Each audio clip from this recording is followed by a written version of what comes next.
My name is Derek Lynch, and thank you for letting me take the time to show you around our race shop and some of the NASCAR Canadian Tire Series cars.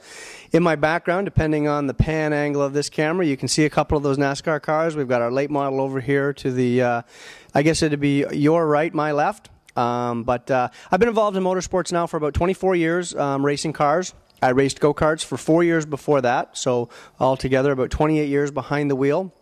I'm 38, so that doesn't leave a lot of time left over where I wasn't competing somewhere on the weekend. The last 4 or 5 years have found us competing on a sometime full-time, sometime part-time basis within the NASCAR National Series and the newly formed NASCAR Canadian Tire Series. In 2009, we've raced a couple times in that series and are looking to finish up at Kawartha Speedway on September the 26th of this season. I think one of the things that's always drawn me to the motorsports is I enjoy the fabrication and the building of the cars as much as I actually do driving them, and it kind of got to a point that if I were going to build them, somebody had to go out and drive them, and I never had anybody at the time other than me that was really interested in doing that, so I kind of just took that on myself.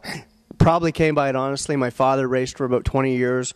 My favorite part about driving the car is the concentration that it requires. A lot of people think that it's an act for daredevils, or it's kind of, you know, who's is bigger than the next guys, and it really isn't. I like the whole chess game of it all, and analyzing each competitor as you come to them, and analyzing the car and track for that day.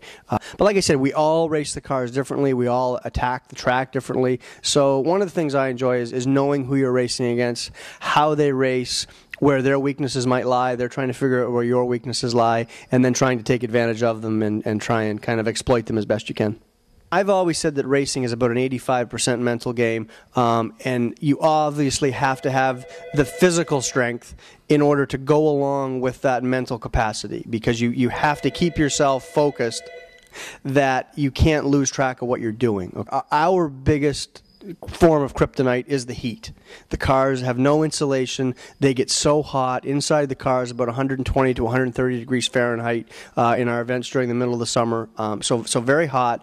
And being able to maintain your focus throughout that. About an hour before the race, you'll find most drivers become very relaxed. The worst part of the day, truthfully, is over, because that's the mental part. That's all the worry. That's getting the car adjusted, getting the car qualified in a good spot.